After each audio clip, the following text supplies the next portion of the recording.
Drake, le rappeur, est accusé d'avoir eu recours à la chirurgie esthétique pour ses abdominaux à la suite d'une photo qu'il a postée. Alors ouais, effectivement, c'est un peu suspect. Regardez ça, regardez le développement de ses abdos, surtout les obliques, c'est vraiment exceptionnel. Une belle séparation entre les tablettes de chocolat, donc il y a très peu de gras là. Et c'est bizarre quand on regarde parce que par rapport à son reste du corps, ses abdos sont tellement, mais tellement incroyable. Alors, il a un peu de pec, là on peut voir, même si ça pendouille un tout petit peu, on peut voir sur le côté latéral qu'il y a du développement.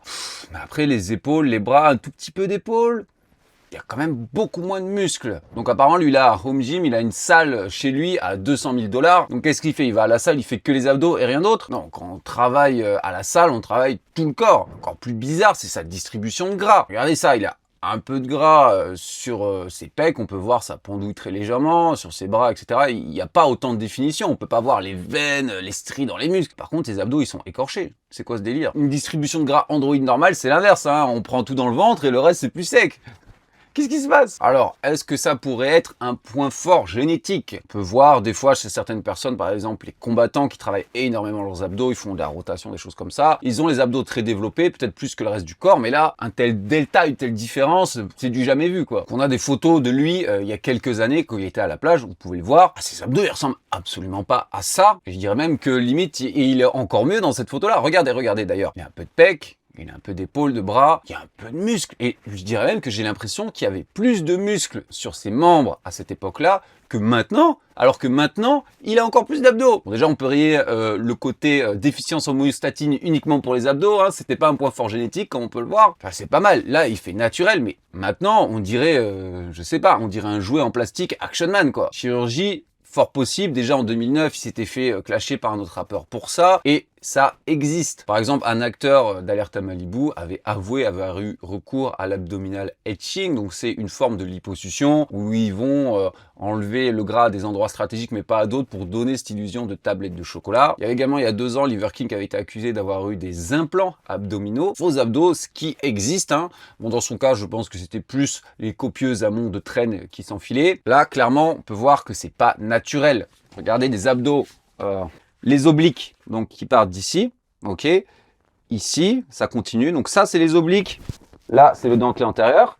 Et lui, il a un trou là. Pourquoi il a un trou ici qui sépare? Ici, c'est super musclé.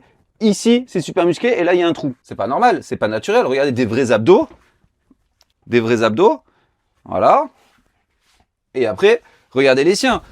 Et il y a une personne qui l'a défendu en disant que il devait être fier de ses abdos, pour ça qu'il les a postés. Il peut kiffer l'aspect visuel, mais être fier, nous, en tant qu'hommes, on sait à quel point c'est difficile d'avoir des abdos développés et secs pour que ça ressorte bien. Quand on les a, oui, on peut en être fier. Parce que là, clairement, non seulement il y a 0 gras, enfin, extrêmement peu de gras sur ses abdos, mais le développement est incroyable. Donc, dans le même carousel sur Instagram, on voit une photo de lui en train de courir.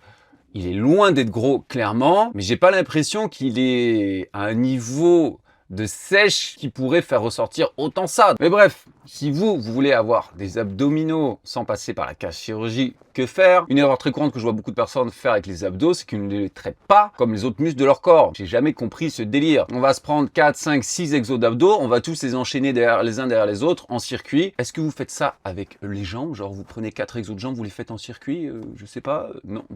D'où ça vient cette histoire? Alors oui, évidemment, ça va les hypertrophier un peu, mais on est plus sur de l'endurance qu'autre chose. La recherche a montré qu'il fallait les traiter comme les autres muscles. Si vous avez peut-être un retard abdos, c'est pas un poids fort génétique, vous voulez les rattraper le plus possible, il faut les travailler directement. Évidemment, ils vont te recruter indirectement à travers les gros mouvements comme le squat, le soulevé de terre, les tractions, le rowing. Mais déjà, tout le monde ne fait pas ça dans ses séances et probablement à un niveau d'intensité peut-être pas suffisant pour les hypertrophier. Mais la recherche a démontré également que pour avoir le plus de résultats, juste le travail indirect polyarticulaire ne suffisait pas et qu'il fallait les travailler directement. Donc, vous les entraînez 2-3 fois, peut-être 4 par semaine et en utilisant des exercices avec lesquels vous pouvez appliquer une surcharge progressive de préférence. C'est-à-dire, au fil des semaines, rendre l'exercice de plus en plus difficile en restant dans une fourchette de répétition intéressante pour l'hypertrophie, on va dire entre 8 et 20 reps pour les abdos. Quelque chose comme un cable crunch à la poulie ou à la machine pour le haut des abdos, ou ça pourrait être du sit-up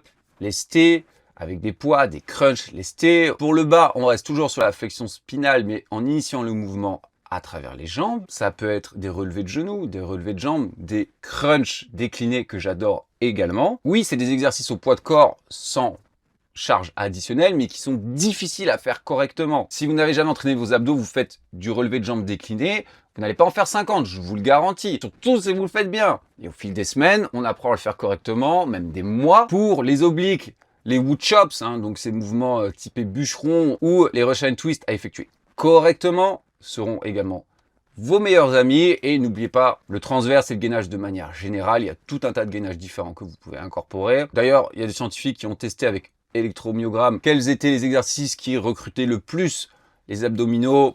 C'est cela. Moi, je vous dis, vous en prenez un ou deux, vous les faites en fin de séance, 3-4 séries à chaque fois. Qualité avant tout et essayez d'augmenter le poids au fil du temps et vous m'en direz des nouvelles. Voilà, alors dites-moi ce que vous en avez pensé en commentaire. Est-ce que ces abdos sont vrais ou pas? Et est-ce que vous trouvez ça esthétique ou vous auriez envie d'avoir ce genre d'abdos ou pas? Voilà, si vous avez d'autres questions concernant le travail des abdominaux, n'hésitez pas à les poser en commentaire. Si vous avez besoin de coaching personnalisé, de programmes personnalisés d'analyse morphologique, n'hésitez pas à m'envoyer un message sur mes autres réseaux ou me contacter directement sur mon site All Performance. Likez la vidéo, ça vous fera dépenser une calorie. Et en attendant, je vous dis à la prochaine.